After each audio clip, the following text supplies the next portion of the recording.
Hi, Dave. Hi, Bill. Oh, Well, hey, Larry. We uh, lower attendance today. Craig is maybe joining us towards the end. And Tessa is not going to be here. I think Zach and Tessa may be at something. There's a potential Zach will join us though. And I don't know if we heard from Griff. Yeah. Oh, Kelly made it. Hi, Kelly. Hello.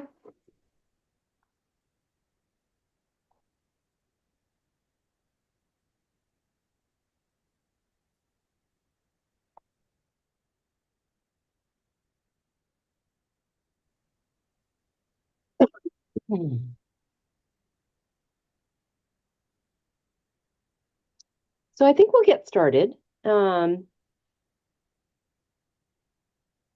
This is theoretically our last meeting for a while. Our report is due next week. I did not get nearly as far as I had hoped in filling in some of the text, but Lucas had shared with me kind of another document, which was helpful because it kind of helped me reframe how we might structure our recommendations. So what I wanted to review quickly is just my thinking on where this final document is going.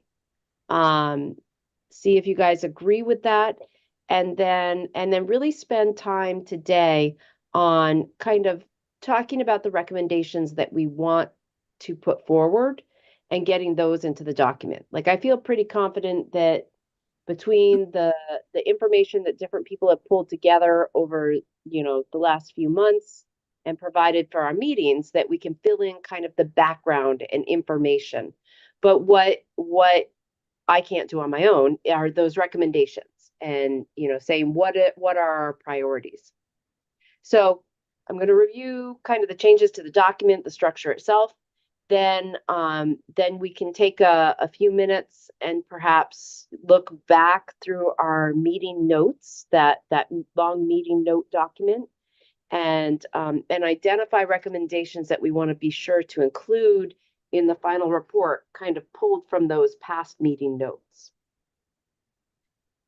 Sound good? All right. I'm going to share my screen. Let me just clean things up here a little. That.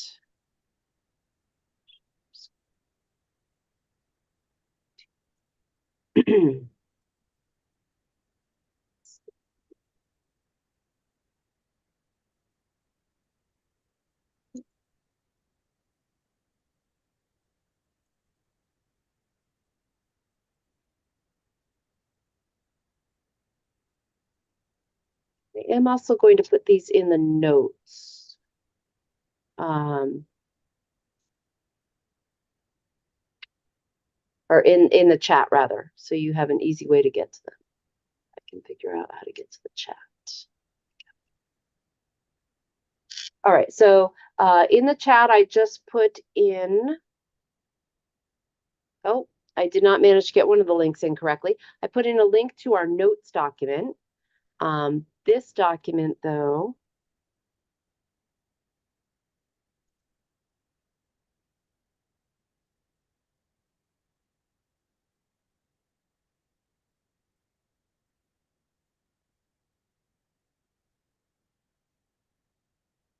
All right, that second link is to this recommendations write-up.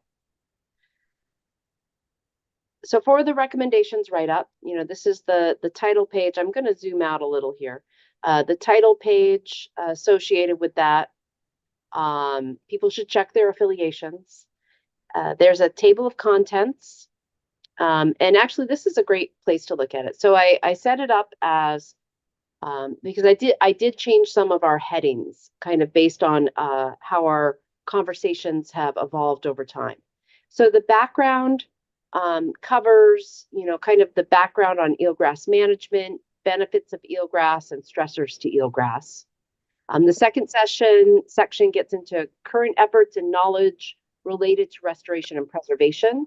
So that is the habitat requirements, an overview of monitoring and change analysis, eelgrass habitat restoration, and existing infrastructure. By the way, I have not given a lot of thought into the names of these headers. So if something is unclear or you're like, I think we should rename this, definitely now's a good time to put that forth.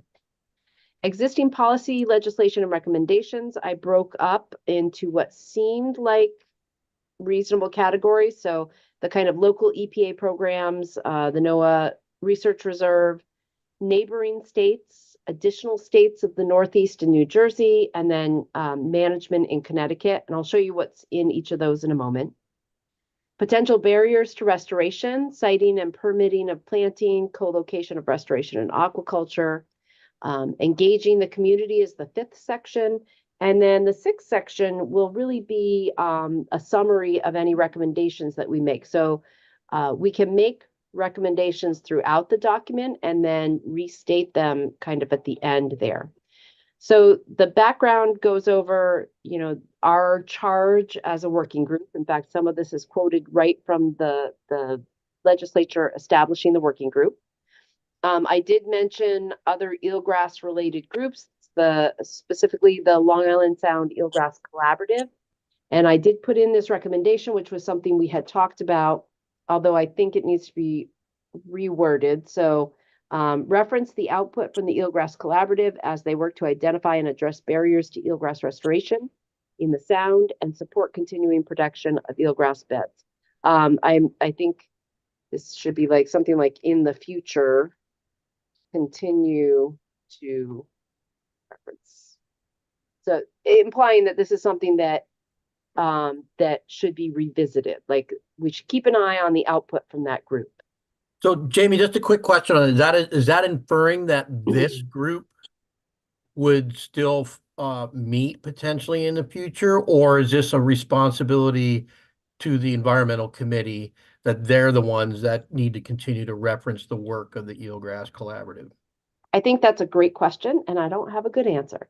One of the recommendations that we had discussed putting forth is the idea that this work group take a hiatus while the Eelgrass Collaborative continues its work because it has a substantial charge. And in fact, we could expand upon that here. And then reconvene in, November, December, our group reconvene in November, December, and kind of review what the Eelgrass Collaborative has put together in terms of their much more in-depth research on kind of eelgrass restoration science and policy in Long Island Sound. So that was a recommendation that we had talked about. I kind of threw this out. This is vague. It could be a directive to us as a working group or a directive to the environmental committee of the legislature. So put it up there as just an example of maybe we consider sprinkling our recommendations throughout the document and then summarizing them again at the end. This is an example of that. But Bill, I think you hit on the key point. What do we want to recommend here? And this might be the place to recommend to reconvene and see what they've done in a few months. Benefits of eelgrass. This I'm going to keep relatively short. I think having the figure is good. I'll modify this figure a bit still. But touching on these ideas, we had talked about what is meant by benefits, so that is captured here. But then, service to other marine organisms, stabilization and reduction of wave energy, carbon sequestration, other benefits to humans, and then those stressors to Connecticut, which I think are key. In our discussions, we mentioned that part of restoration is that rehabilitation of the habitat. We didn't call it that, but that's what we were talking about, the idea that you need a habitat that can support eelgrass before you can really restore eelgrass. So continuing to look at, the impacts of nutrient load on water quality, water clarities, which is not just phytoplankton growing in the water, but also turbidity coming in from other sources. So these other stressors, how do we, defining them and then pointing out that those also need to be addressed. Current efforts and knowledge related to restoration and preservation, kind of a map of the historical distribution. There is actually a map viewer that I will link to, but we'll pull out a nice map of that historical distribution from that viewer. There was the write-up on kind of the habitat requirements and our existing model. We may recommend that, I'm pretty certain that there is funding to do an update of this model. And I think it's going to be sent out for bid sometime soon. An RFP will be issued to update the suitability model. I don't know, Kelly, have you heard anything about that, or Bill? I know that the funding is there and they want to do it, and NUIPIC is going to be the financial overseer of that, but I have not heard anything about it. Moving forward, I mean. That's about all I know as well. Yeah. I don't mean to, I don't mind to reach out and see if we get a status on it for the report. Yeah, I think that would be great, because being able to say this model is being updated, that's not something that we need to recommend funding for because it's already funded, but recommend that that it be considered in future restoration efforts. Right. Yeah, that would be great. Thank you, Kelly. Okay. Monitoring and change analysis. We need to summarize that a bit.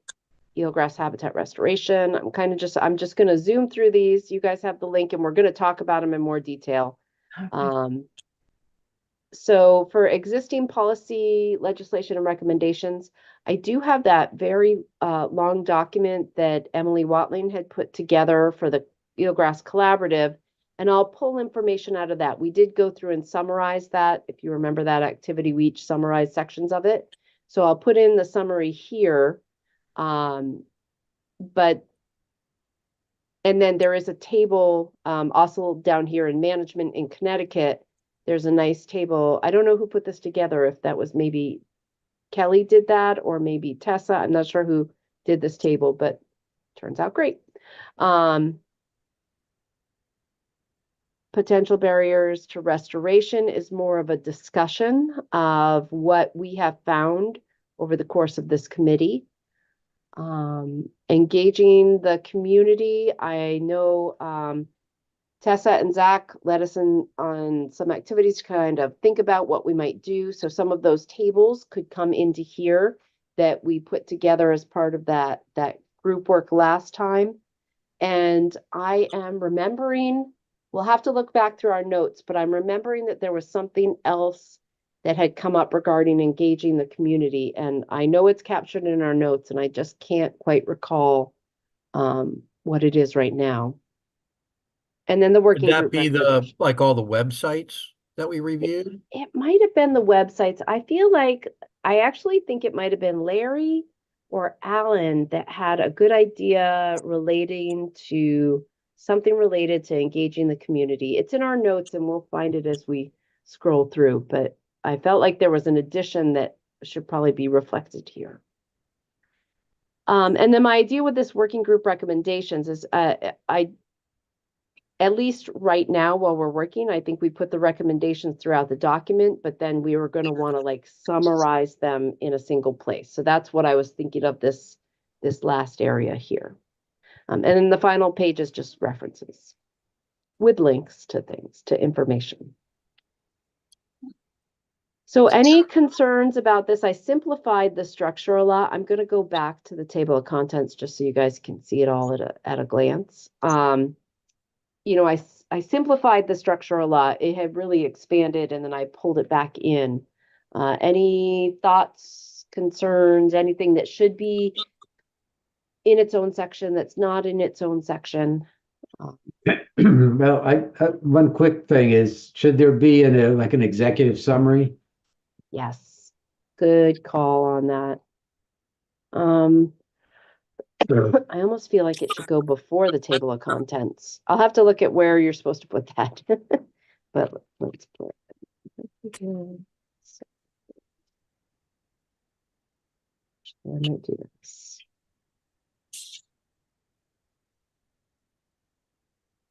Other thoughts? I think with the executive summary and the pretty tight one-page table contents showing the last chapter, which is what the legislators are going to zoom right to. Yeah. They're going to read the executive summary, and they're going to say, what do they want from us? Yeah. So I think this is really, I'm glad you shrunk it down. I think this looks really good and very digestible for. Yeah. I would say to that end, to the extent that in terms of any actual legislative recommendations, if you can make those a one-pager, even better. Because I think you'll have recommendations that are more administrative in nature, regulatory in nature, whatnot, and that those should be perhaps a separate set of recommendations than your legislative recommendations. So if there are recommendations that you envision or would request the Environment Committee to undertake in the upcoming legislative session, whether it's, continuing this group or, funding something or whatever it happens to be, if you can make that a one-pager, you're better served, I think. Very good. So Brad, do you mean like a one-pager, like if there's administrative actions we're recommending, that would be a one-pager for those administrative actions, or one-pager for everything lumped together? Do you think a one-pager for each of those categories, legislative, regulatory, funding, and admin? I would just make a one-pager for any specific legislative recommendations. That way it's clear and concise in terms of, what you're asking them to do or suggesting that they do. And then all of your other recommendations can sort of otherwise be grouped, whether they're administrative or long-term, short-term, all that sort of a thing. But I think that would be very helpful. So you're suggesting 6.1, 6.2, 6.3, where one of those would be specifically legislative actions requested, another one on policy and administration, and then funding is always a fun one. So would that be where it would go in group 6? I would actually, I guess the way I would do it would be in terms of the organization of it. When you have the executive summary, if say the next page is 2024 legislative recommendations, something like that, in a one-pager. So that way the folks that are looking at it can say, okay, these are the things they're actually asking for or recommending for this coming legislative session. I think that's the way I would do it.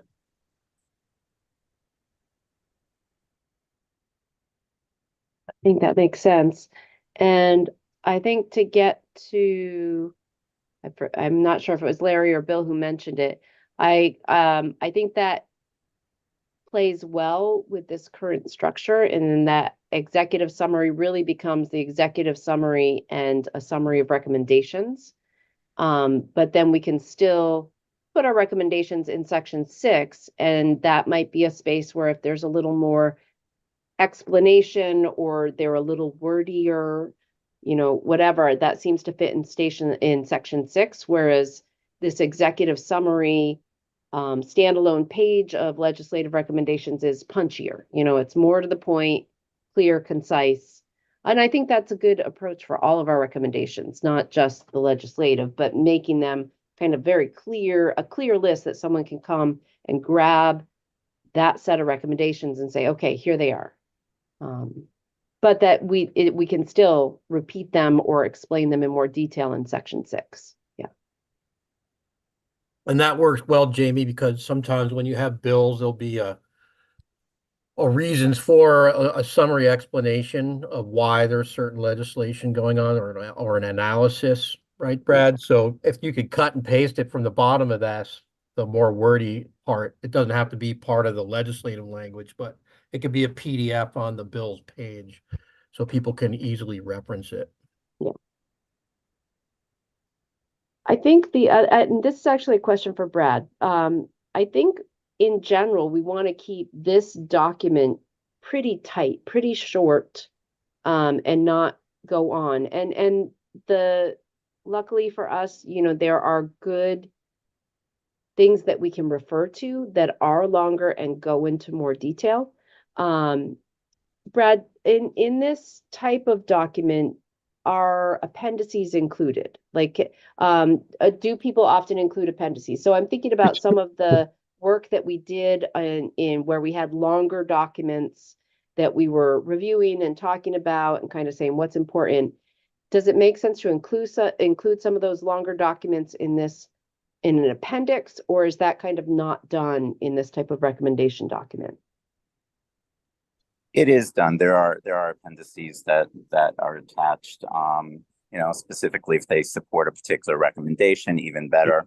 But yeah, generally, the general gist would be an executive summary, membership, what your method on undertaking your work, and your recommendations and support for your recommendations, meaning any supporting text for your recommendations. That's usually what you tend to see in these types of things. They're not as perhaps not as didactic or as academic as some of the stuff you guys have considered and undertaken. And that's fine. But if you think there's something really important that you really want to highlight and that really ties in well to the recommendations, then certainly put it in the appendix. Yeah. Okay, that sounds good. And that actually gets to exactly my point in trying to draw this back, is that we're not writing a science report here. We need to do something that is digestible and usable, to use Bill's words there. Yeah. All right. Any other thoughts before we kind of go back into our notes document and start looking through, I want to get those recommendations on paper is basically what I want to do here. So any other thoughts on kind of the structure here before we move on to digging into how we phrase those recommendations? All right, very good. I think what I'm going to do is I'm going to stop sharing so I can see you guys. If you go to the notes document, which is the first link that I put in the chat, that's the running Google, that's the Google Doc of kind of our running notes throughout the period that we've been meeting. Give me a second to get there. Let's take just 5 or so minutes, or until people feel like they're done. Go ahead and scroll through those notes from the beginning to the end, and review them. If you feel like there's something important, you can highlight it, comment, you can copy it and paste it into our working document for the recommendations. But let's just kind of take 5 or so minutes to refresh our memory of what we've previously discussed. The last thing I'll mention before I stop talking is that, especially in our more recent meetings, we did have external documents to this notes document. And those links to those documents are provided here. So the regulatory document that I provided is linked here. Bill's document that he presented, Tessa and Zach's document, those are all provided as links from this notes document. All right, now I'll stop talking for a moment.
How are we feeling, guys? Do we need more time or ready to start discussing?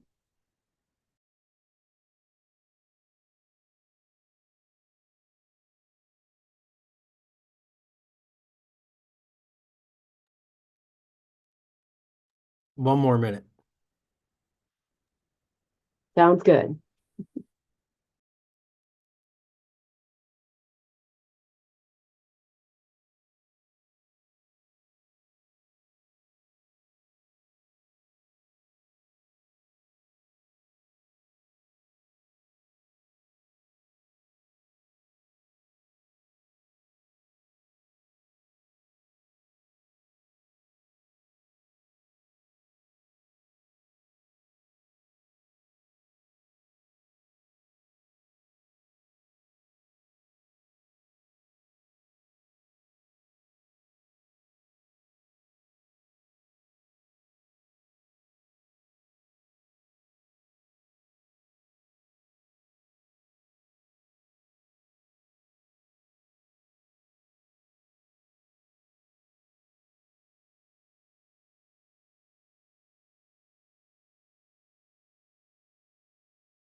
All right, why don't we get started at looking through some of these together?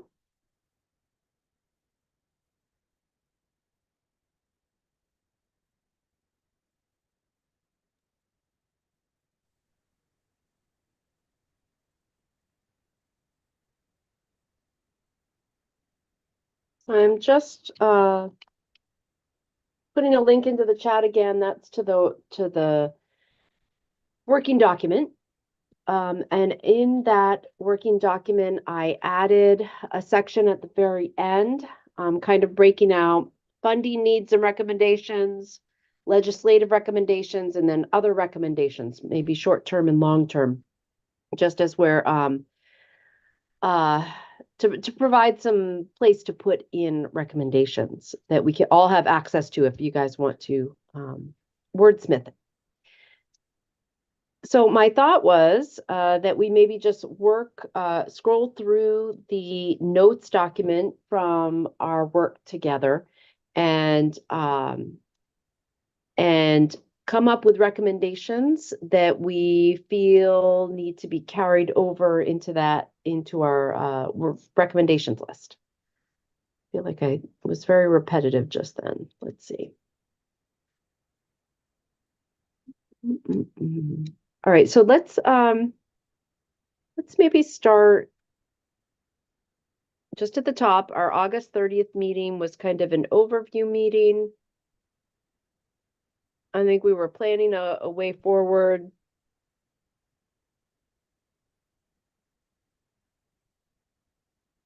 Did anyone see anything that we need to touch on there? I feel like that was our introductory meeting and there wasn't a whole lot in terms of needing to carry that over into a recommendation. Do you guys generally agree?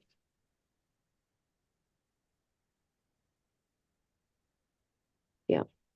Okay, so October 26th, we reviewed some resources, looked at the surveys and mapping. So let's talk about that. Do we have any recommendations related to surveys or mapping? I guess I was thinking that my assumption is we're not going to be recommending new and unique funding for what's called the data collection, which also goes into mapping.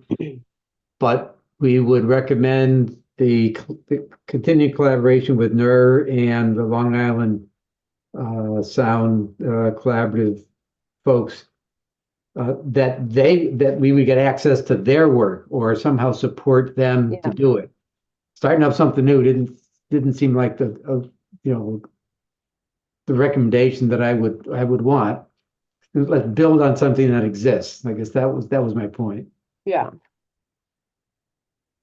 I guess I would say, if I can, unless you have a thought there, Jamie, I would actually ask for funding for more frequent surveys.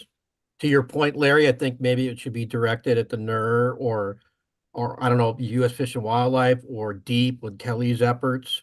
And there may be a two-part to this.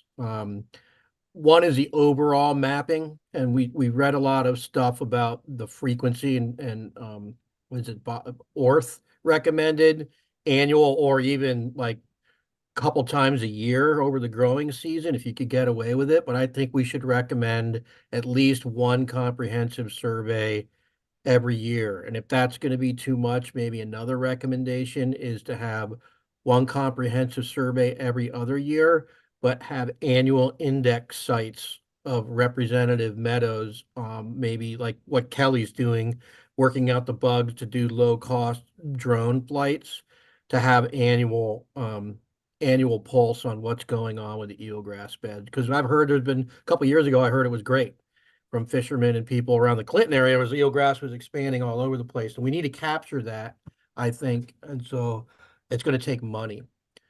But I'm open to whoever we think should be responsible for doing those surveys. Yeah, I think I agree. I think we should encourage the legislature that the surveys are important. But I also think that capturing that piece that Larry was getting at, we're not looking to do something brand new, like start a new survey that is all Connecticut's all alone.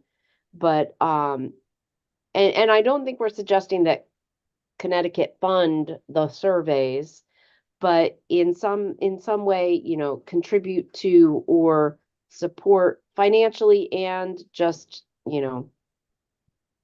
not policy, administratively, those surveys.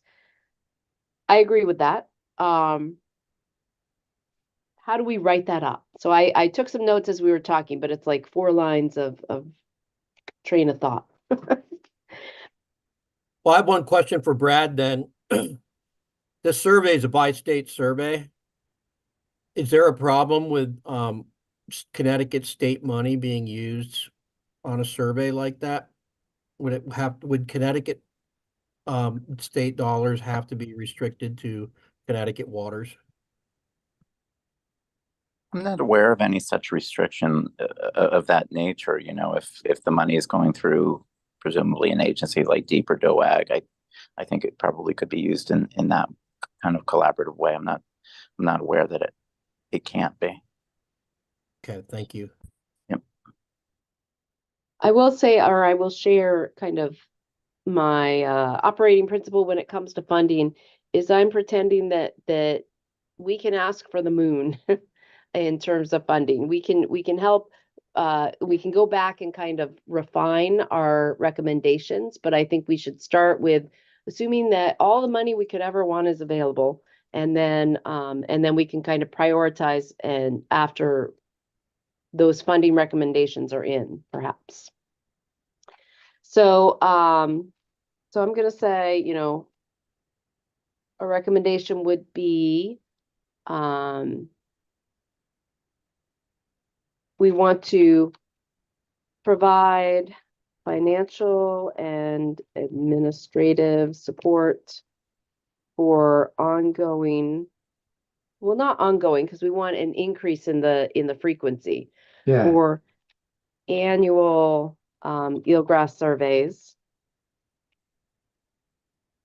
And I feel like, so we talked about, well, there are different types of monitoring. So there are aerial overflights, but Bill, you were also getting at, those index sites, and that often has more like divers in the water doing measurements kind of thing. So perhaps that's a separate recommendation. Provide financial and administrative support for annual eelgrass surveys. I'm going to leave it there. That's easy. And then, but then the index sites, let's capture that. Well, I know, Kelly, you've been working on that concept, so how would you go for that?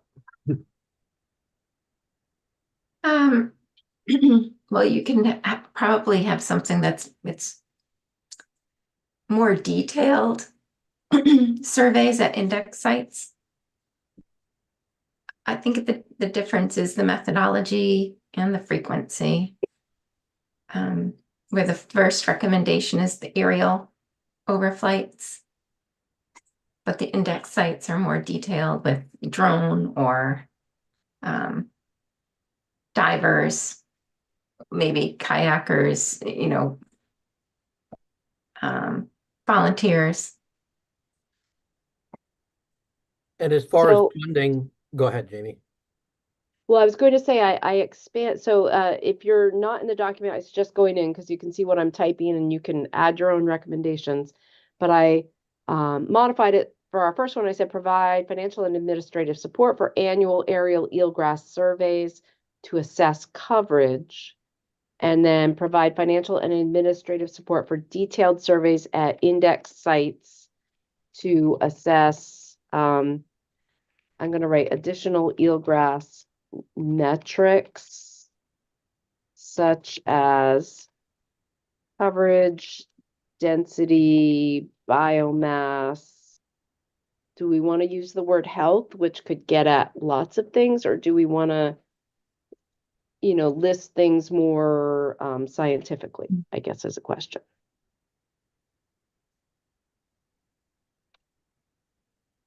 I like health. I was thinking, right, the health, in terms of pollutant, levels. Yeah, And they're like representative metrics, right? yes, to You're assess thinking additional. that you're getting information at an index site, but you can maybe say it represents, the entire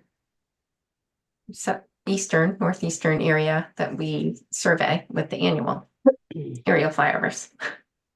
Yeah, so how can I, financial? And that leaves the methodology wide open. So if there is some new, like, Mhm. irradiance method that you can get from satellite, it can still make those measurements, or it's drone or whatever it is. So I like the generality of that.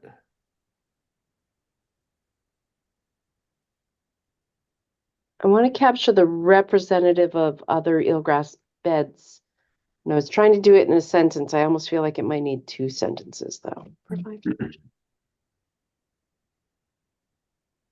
Oh no, I got it. At index sites which are representative Yeah. of eelgrass, I'll just say throughout Island Sound, or we Mm. could say southeastern, we could say Connecticut coastline. Okay, so details. I'm gonna add a few more words here in order to assess additional metrics. Just cover. Okay. So that's a start.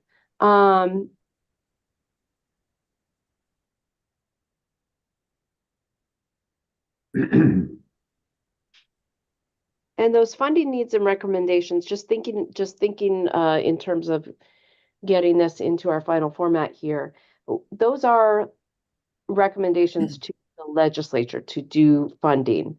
Again, I think let's just get everything here, and then we'll probably want to prioritize or say, we recommend this be funded as soon as possible, definitely fund this if you have available money.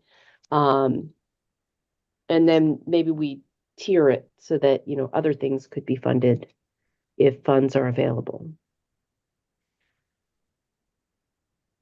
Any other thoughts on the mapping or monitoring of eelgrass or otherwise assessing eelgrass?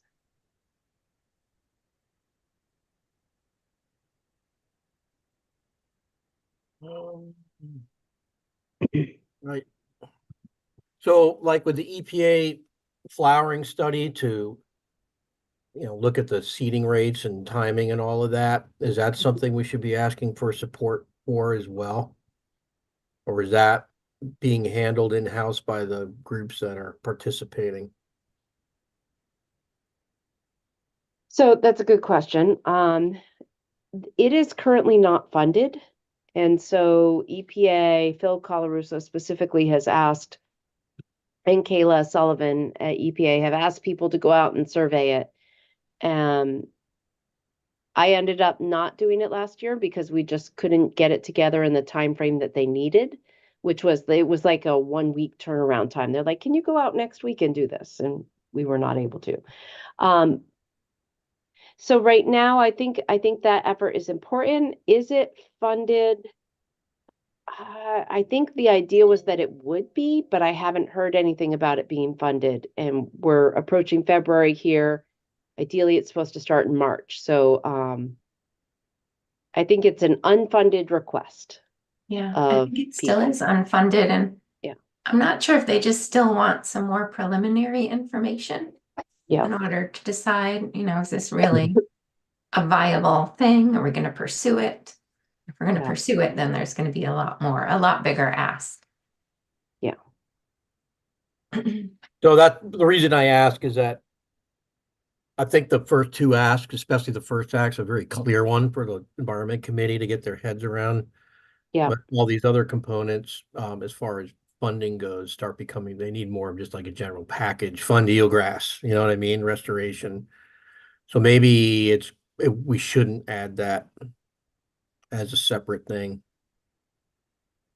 Yeah, maybe not maybe not not as a a funded separate thing. call out, but it does get at the need for that restoration piece. So I later on in you know later notes in this document, we talked about developing the infrastructure to support restoration.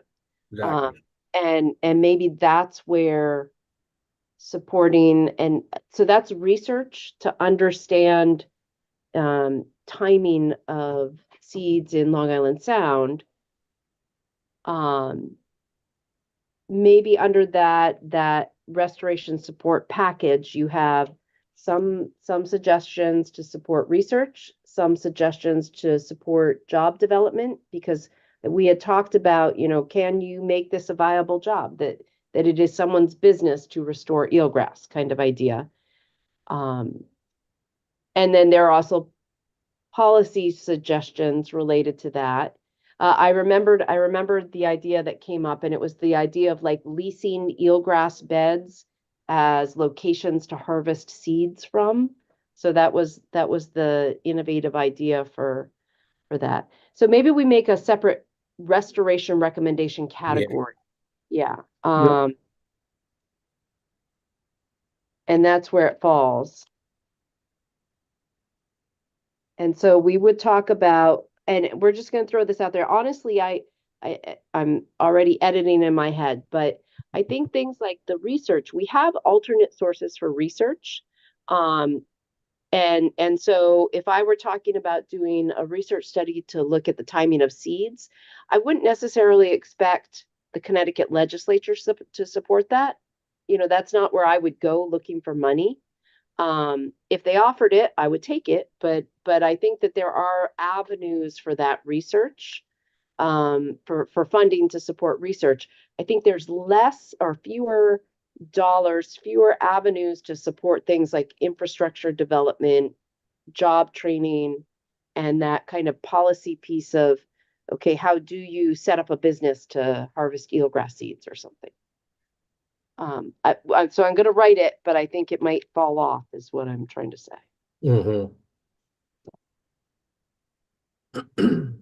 But that's what I think is key would be, as the outcome of some of the pilot work that EPA is doing is what's needed to build that infrastructure. Yeah.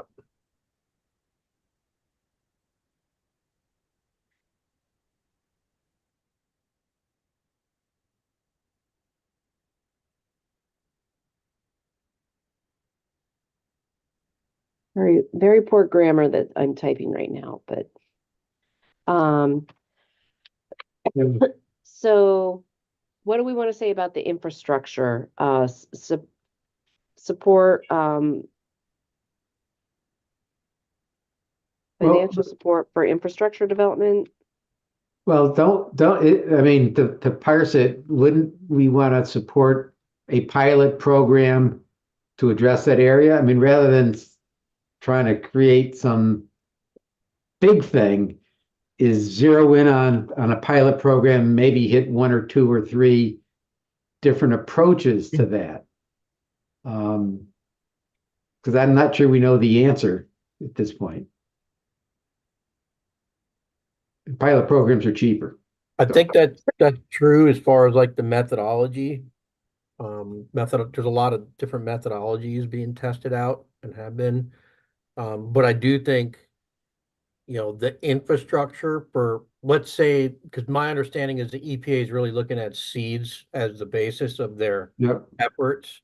So we do know what we need for infrastructure for seeds, which are tanks and, flow through stuff and storage for seeds, refrigeration and all that. So, and we talked about a number of different places housing it, DOAG or Yukon or private shellfish facilities.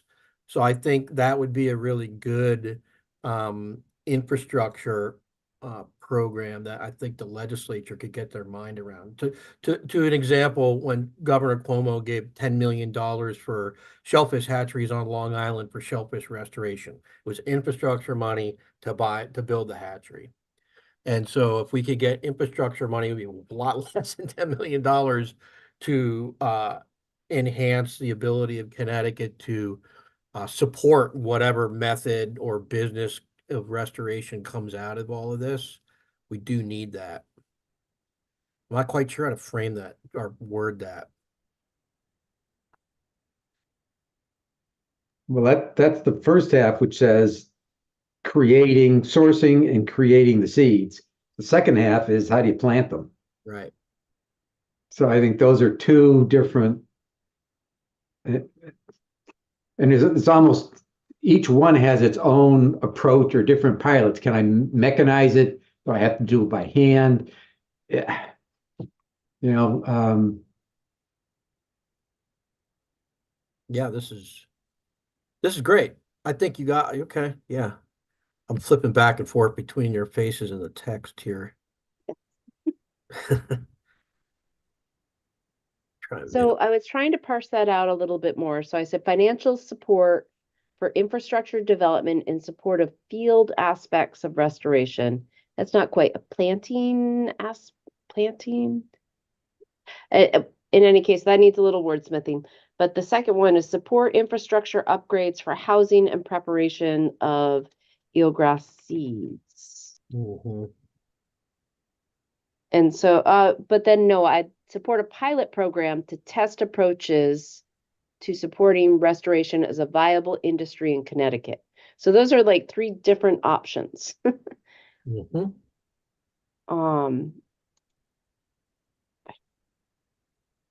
And they have subtle differences. I feel like we need to make them more distinct from each other.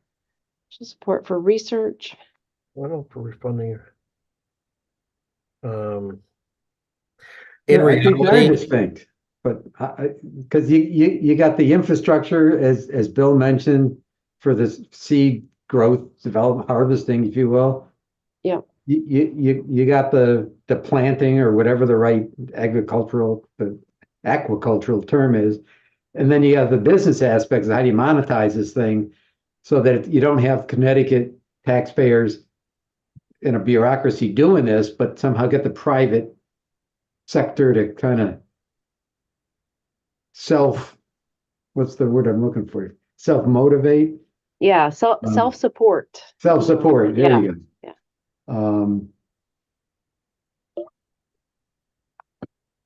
I think these are fine.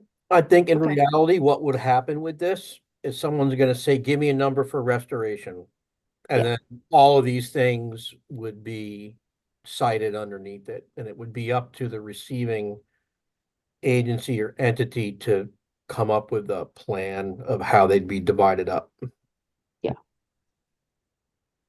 Yeah, I think what these recommendations don't get at is scale. You know, are we talking about putting in 3 tanks at Avery Point to hold seeds, or are we talking about putting in 10 tanks at 4 different places along the coast to hold seeds? You know, it really is a matter of scale, and I don't know that we can answer that question.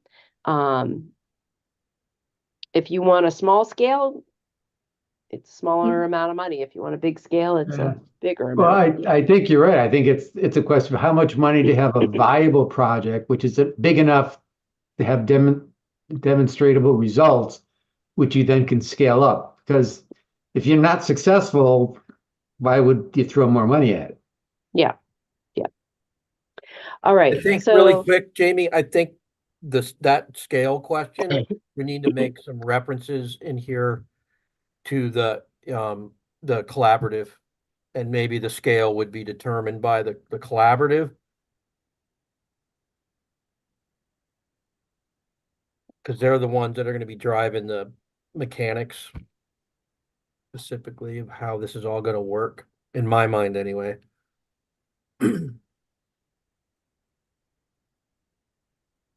okay.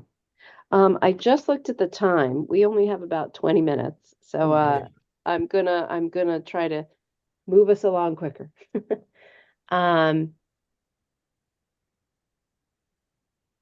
So I'm just looking back at our notes. Restoration, protection. We talked about stressors. Those stressors being things like nutrient loads, temperature, physical damage from anchoring.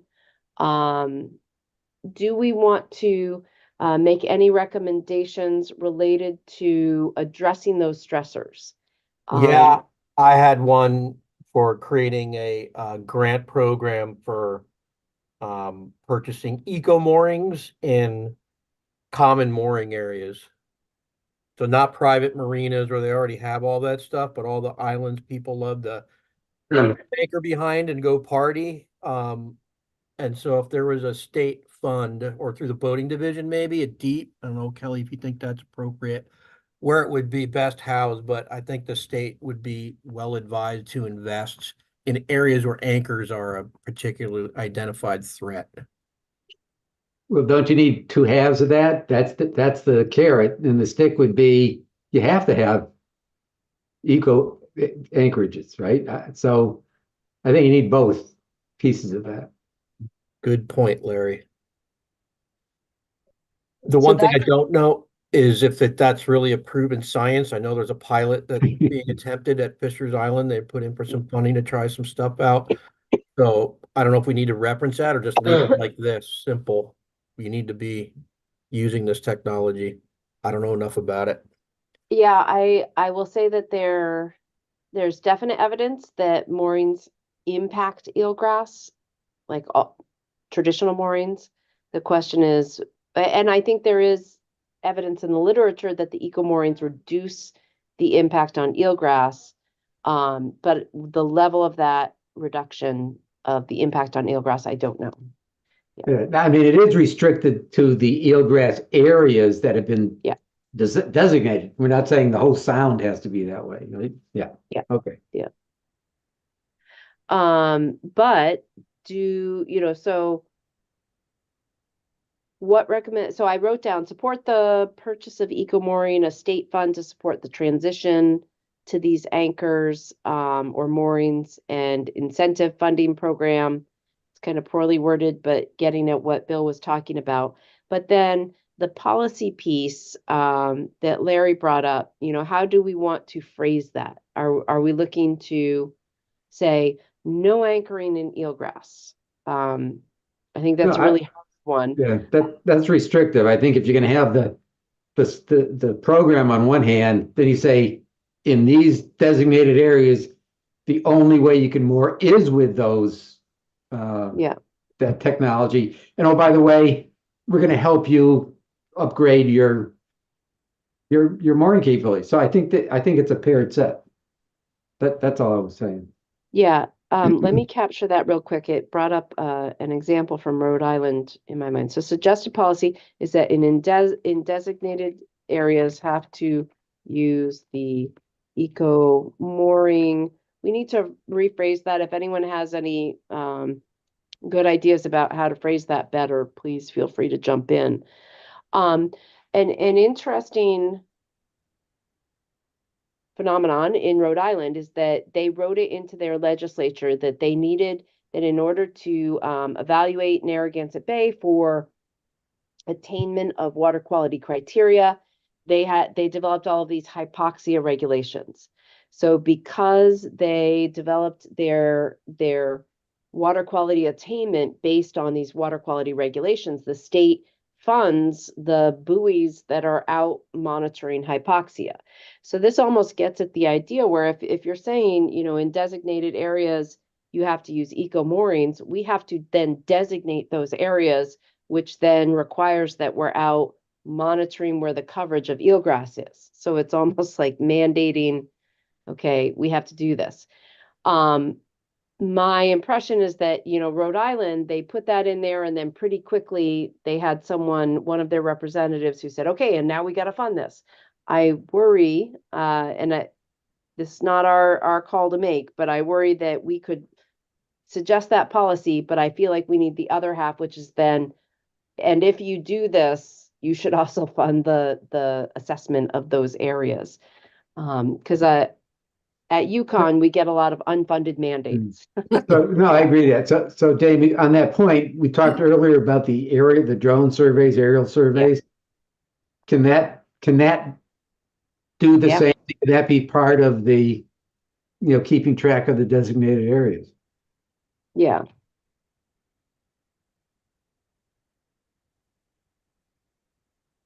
I think it's at the point though where that is warranted, and I think it's fine to tie them together in this. Yeah. So one component, the evidence for it, I didn't attend every meeting, but maybe there's something in our notes that there's some evidence for why the recommendation. Yeah, I don't know that we came up with that or discovered it. But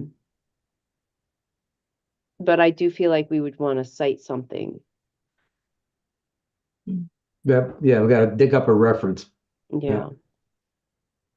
Well, where did you get that picture with the big circles around the mooring field in the eelgrass bed, Jamie? Yeah, that's not from Long Island Sound. That came from somewhere else. We do have pictures like that. And I had reached out to Harry Yamala saying, do you still have those photos? Neither he nor I can find them anymore. They were something that he scanned out of the stacks at Deep of literally those halos around the mooring fields. So we certainly have them. I'm actually trying to think, we may not have many mooring fields in eelgrass anymore, because our eelgrass has retracted. I'm not sure that we have that many mooring fields in eelgrass. This was an older photo, showing that.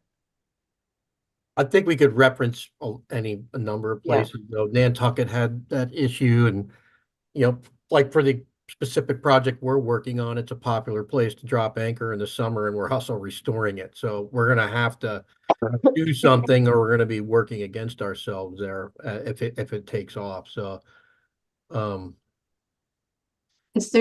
Are there two things here? Like there's one's the moorings, but one's anchoring? yes. I think so. Yeah, that's a good point. It's the areas. So that gets into, what do we want to recommend? Do we recommend a policy or a legislative statute that says don't anchor in eelgrass?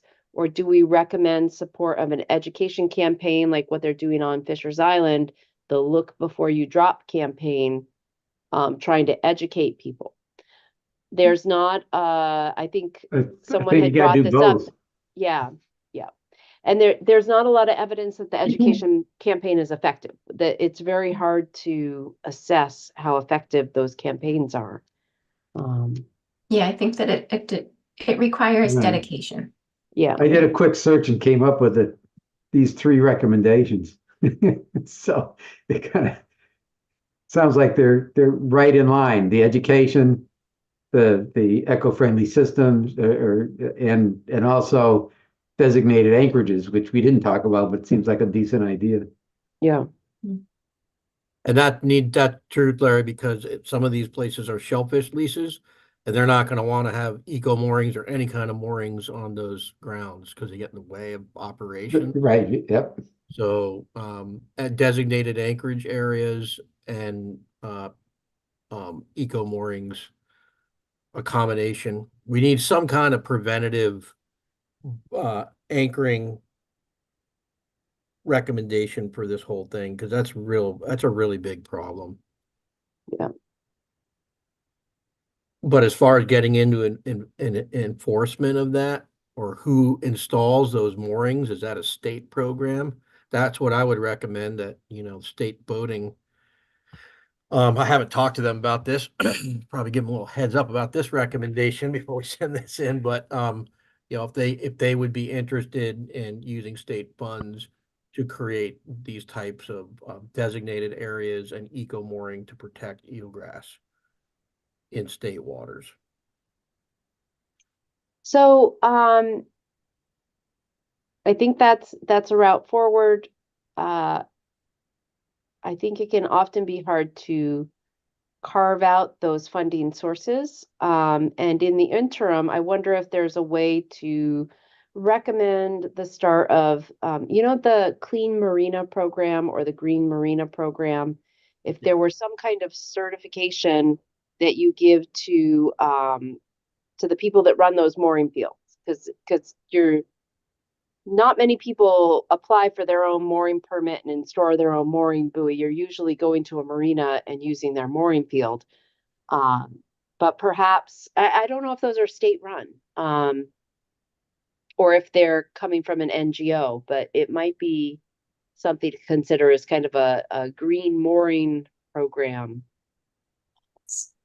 I think that the Connecticut Marine Trades Association Yeah. was running the Clean Marina. Yep. And I suppose if I would assume that if the legislator is going to release funding to expand programming, maybe they'd be willing to take that up. Yeah. That's a really good thought.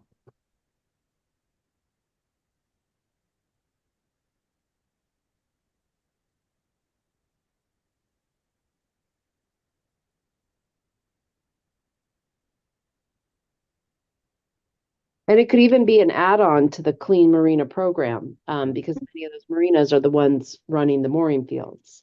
Could be a part of it. It could also include outreach for folks that take their boats out and drop their anchors. That information can be circulated through them as well. How active is the Marine Trades Association with that program these days currently? I haven't heard much about it recently. I think they still host the program. There's still marinas in it.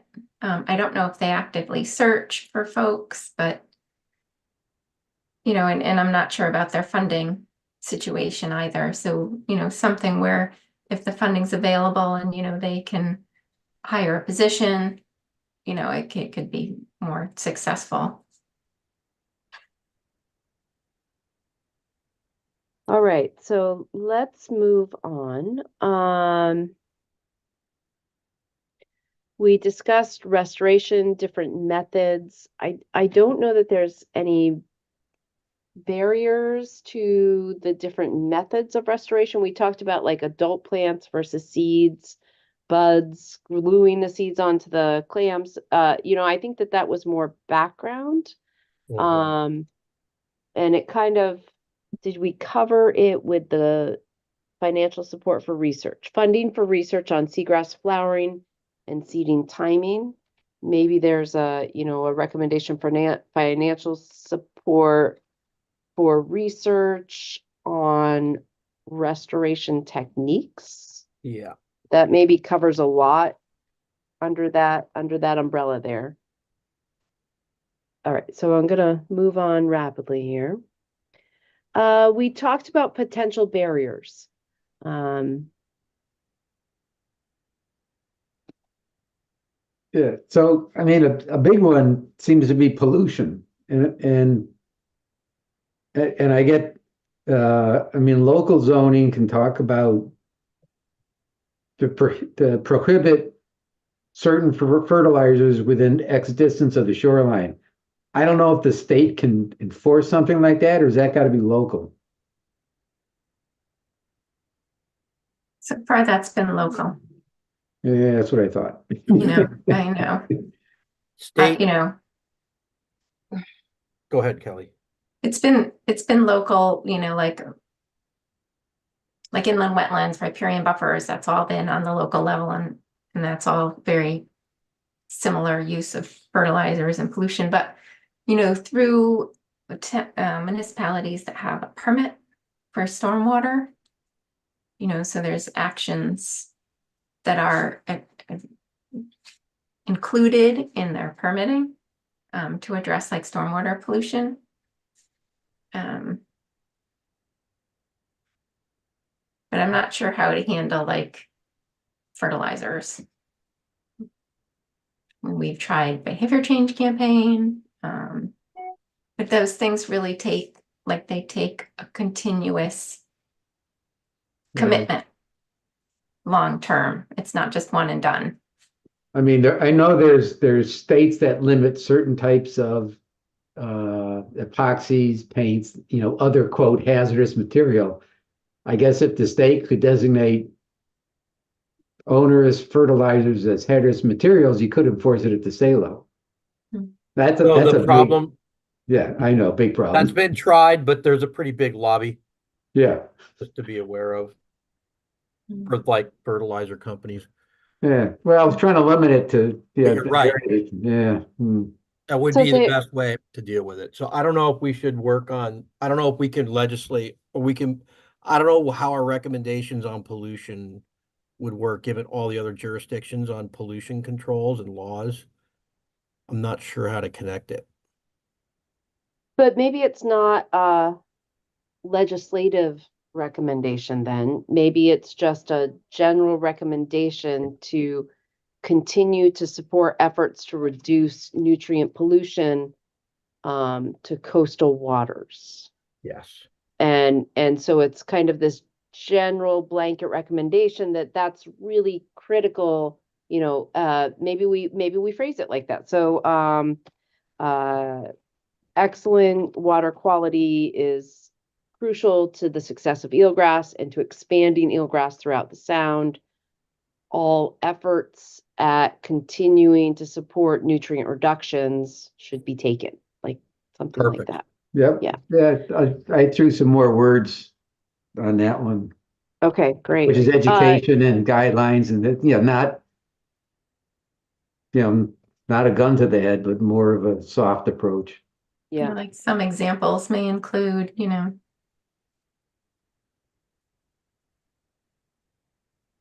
I like that, Larry. I mean, that gets at the Fisher's Island water, their website has a whole landscaping for eelgrass. There's kind of an oxymoron. It sort of grabs that, I think, yeah. And you're right, Jamie. These aren't all about getting laws and Yeah. money. Well, it does take money to do education, so Mhm. that's So one specific thing is advancing Connecticut's ability to use nitrogen removing septic, or encouraging encouraging the advancement of that. I'm all for that war. Put it in there. I would be specific for mitigation reasons. Mm-hmm. So I think that you have like septic and sewer upgrades above, yeah, that Yeah. counts. That's good because Yeah. there's areas where you can extend sewers. There's some smaller septic upgrades, but then there's advanced removals for mitigation reasons. And that could be even like, that does need funding. Yes. Including Maybe it's funding financial and administrative support, similar to the language used above for the eelgrass seeding. to encourage homeowners to engage in the program. But even before that, we need to establish a program. Like one of the challenges and one of the reasons why we're lagging behind is that we don't have the infrastructure is not the right word, but the structure to kind of support and manage and permit those. Yeah, basically a program. Yeah, we don't have a regulatory program between DEEP and DPH. That's where the situation is, and DPH needs significant funding, and I think 2 to 4 positions, civil service positions to staff that. I've heard both numbers, probably more like 4, and then $400,000+ a year to cover that, and that's an annual cost. Yeah. And it really needs to start like site specifically. so that people can focus and develop the program. Try it out, make changes, modifications, but as opposed to just being, oh, this blanket statewide. Start in Yeah. focus areas, like New York started in Long Island, Suffolk County, they put like 12 people on it. Yeah. So, start out with a focus area with funding. I'm fine putting that recommendation in there, but are we getting too far afield from the intent of this task force? I think that's an important one because it is one of the major barriers to having a sustainable habitat in our system. When you look at a lot of the very close to the coast areas, they are dealing with water quality issues that are related to nutrient pollution, and septic is a part of that. Not in the Western Sound. I think in the Western Sound, you're really starting to switch over, and other sources like sewer and stormwater become more of an issue. But in the area where we're likely to see eelgrass expansion, part of that barrier are those nutrient loads. So can we phrase it to Kelly's point, not doing the whole state, which I think is a very wise recommendation. Yeah. Maybe this is a really good way to finally get at this, is to associate the area for exploring ATS systems in the state of Connecticut is in relation to their proximity to known eelgrass meadows. Yeah. And I think, yes, that's a great way to phrase it, because the other thing I was going to suggest was focusing on the coastal areas. So the proximity to eelgrass makes sense. We recommend maybe developing and implementing this program in areas in close proximity to existing eelgrass. Mm. Maybe that's the way to put it. Awesome. Or areas where you can expect, where you would like to have expansion. Yes. Yeah. Yes. Wow. Because In close yeah. proximity to existing eelgrass and not potential eelgrass Areas beds. with high restoration In close proximity potential. to existing eelgrass. Yeah, okay. Undo a few existing eelgrass and areas with high potential for restoration success. Yeah. How's that? Beautiful. Right. I just had a thought. There's a lot of money being allocated for climate change mitigation, which deals with storm drains, with replacing the drains, putting in check valves, everything else.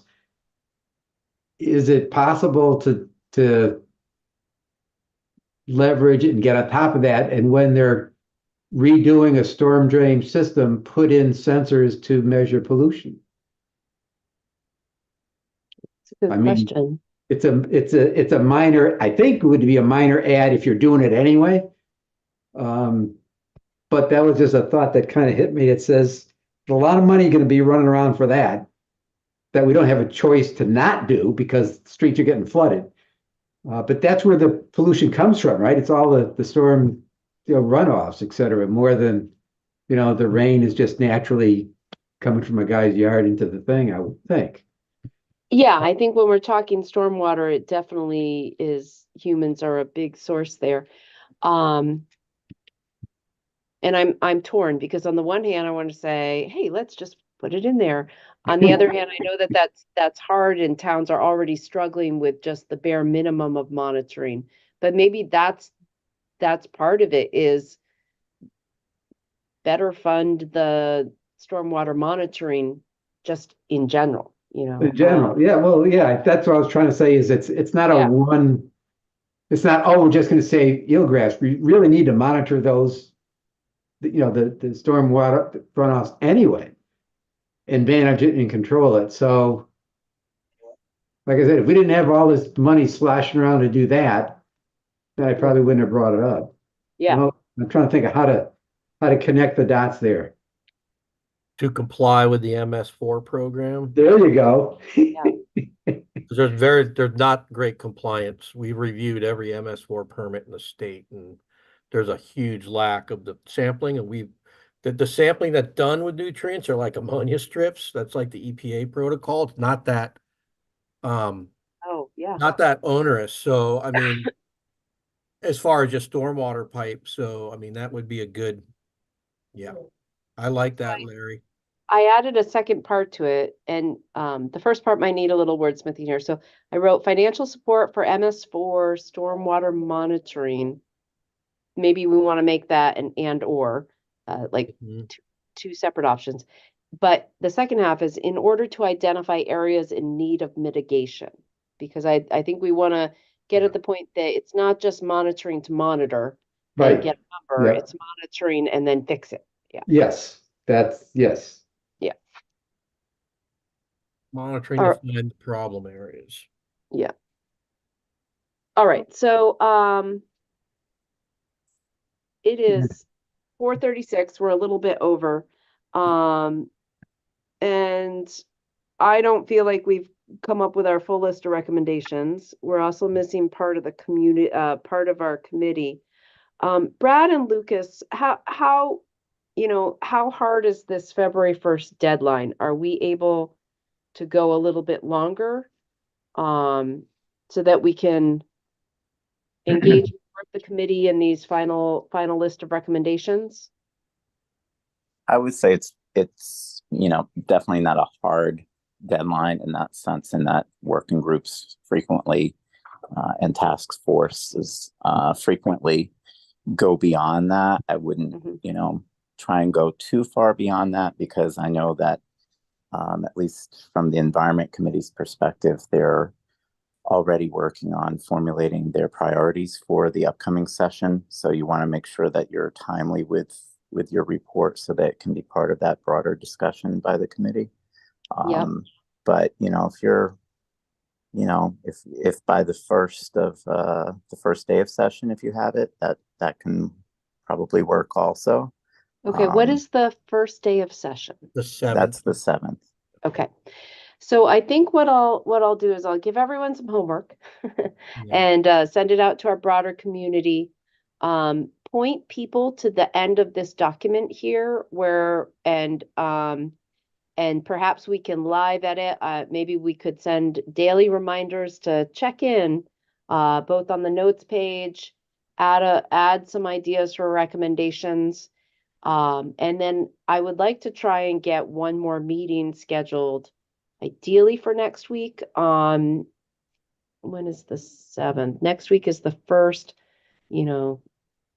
Really next week would be great, but maybe we are able to do the majority of this by email and flesh these out a bit. And then meet that deadline. I would like to, aim for maybe the 5th, which is a Monday, February 5th, for having everything wrapped up. Yeah. Okay, that just one big recommendation that we wanted to come out of this is probably, so David Carey, if you could, put some language to how you think the interaction between eelgrass and aquaculture should be addressed in law, that would be Mhm. ideal for you and your constituents. I think that's the one big one we didn't get to today. I can try. Okay. I'm gonna add a little reminder under legislative recommendations. So just to prompt anyone else who also looks at this, I'm just gonna write, what do we want to say about eelgrass aquaculture Yeah. interactions?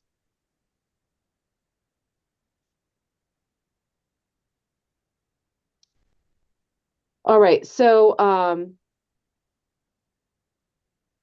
do you guys want to stay on a little longer? Do you want to sign off now? If other people had things to do, I didn't want to keep you past 4:30 too long here. But Is there a next major section you wanted to tackle? I think the one that I kind of highlighted, for me was, oh no, the barrier to restoration. We're into it. Kind of, we had started. I had made a little comment in our notes. This whole section seems important for the recommendations, not that everything becomes recommendations, but we had identified some things like maps for suitable locations. I think we got that. Percent coverage, more granularity. I think some of it relates to that aquaculture interaction. And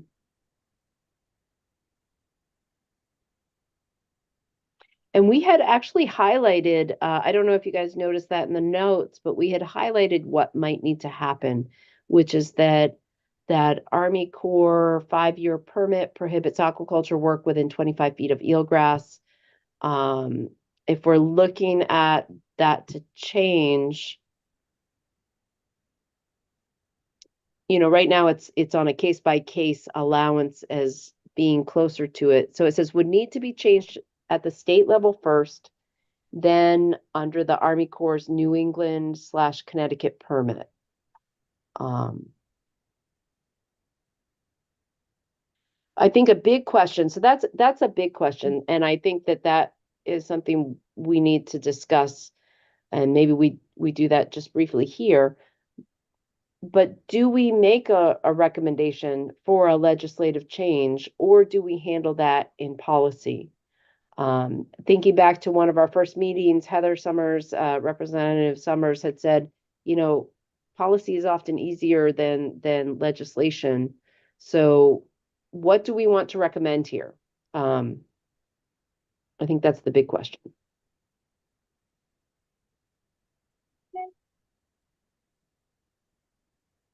Administrative is always, that's true. Mm-hmm. So we're going through the reg board. Could it be further explored? So I feel like I don't really know enough about it to say. Yeah. It's a short session, and I highly doubt that this is going to rise to the surface in a short session anyway. Yeah, I actually think that's a great take on the recommendation, because one thing we had discussed as a working group was potentially meeting again and continue. And so perhaps that's the next phase, is say we would like to continue meeting and develop our understanding of the policy and legislative barriers to eelgrass aquaculture and the impact on restoration. And we could make that a focus moving forward. Not that has to be the only focus, but kind of saying this is an area that we didn't get a lot of information on, and perhaps we need additional outside support, bringing in outside speakers, or I don't know, relying on the Eelgrass Collaborative. So I know Emily Watling and Katie Lund have been researching this, so that their information is not yet out. They gave us a draft to look at, but they're still working on that. So sorry, that was a very long-winded way of saying, Kelly, I agree. I think maybe the recommendation is that we are considering this and we would like more time to work on it. Yeah. Right. So, like we can regroup.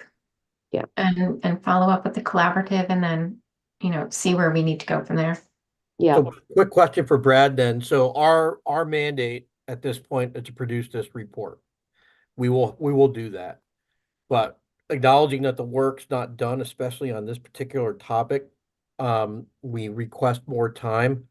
What's the process for getting an extension? Have to pass another bill, or is there another way to do that?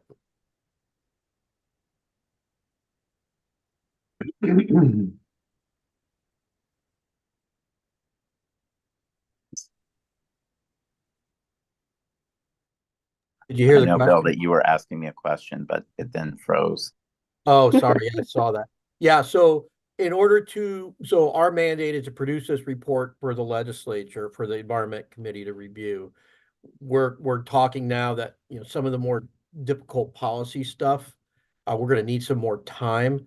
So how do we extend this working group what's the process legally to do that? Well, that can be one of your legislative recommendations, is to extend it and give it, however much time you want to give it. I think that ideally, in doing that recommendation, it's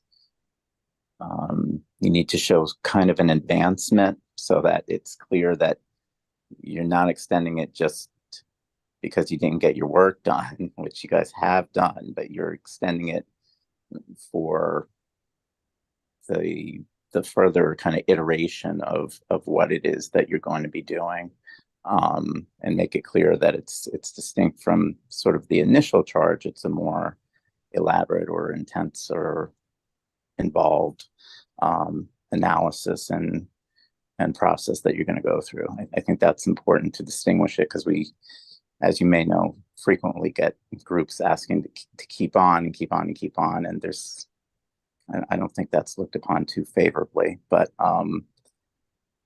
doing it once for the purposes of getting further than your initial charge, I think would be okay. I think that's great. I think that's and I don't want to encourage us to go on forever and ever. But I do think we have a good reason in waiting to, reconvening after the Eelgrass Collaborative puts together their report on a deeper dive on Connecticut, New York, and the surrounding states, and how that legislative landscape looks in terms of eelgrass and aquaculture.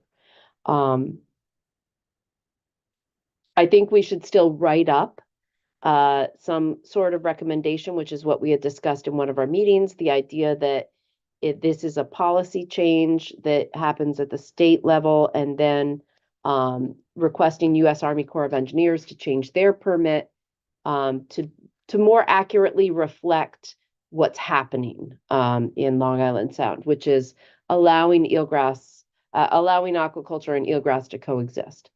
I think that we need a little more time to think about that, because my other caveat on that would be, we need to put in some language about, yes, we encourage that, but not at the expense of decimating eelgrass by adding aquaculture. So I think there has to be some careful wording of that recommendation, so that we're making it clear that we want to recognize the exemptions that are currently being allowed, and make that more of a formal process, perhaps. I don't know if that's the right word, but I feel like there has to be some care taken with that recommendation. Yeah. But also recommending that we have a little more time to focus on that piece of it might be a good idea. And would give us an opportunity to talk to U.S. Army Corps, and also people who take care of that permitting at deep, perhaps, or Bureau of Aquaculture, whoever does the permitting for that. Yeah. And maybe that is they require that to have a best they have to submit a best management plan for the operation within eelgrass, and have the regulators evaluate that as part of their permit application. So it might be something as simple as that. Yeah, that's great. Sure. Okay. All right. So I think that was the last big one that was in my mind. I think we've touched a little bit on education. We can probably fill in some recommendations for education. And I think that was the other big topic we were missing. I'm just going to put a header in here for something on education, and then perhaps we can fill in some of these offline. I think that sounds good. And then also, Lucas and I will work together to try and see if we can get a meeting sometime in the next 7 days or so. Yes, definitely let me know if you want to go ahead and do that, and we can definitely figure that out. And also Yep, over yep. email, if you just want to be reminding everybody of the sections that need to be completed. Yep, that's great. All right, excellent. Thank you, guys. I felt like this was very productive. Yes, thank you. Yeah. All right. Good night. Good night. Good night, everybody. Thank you.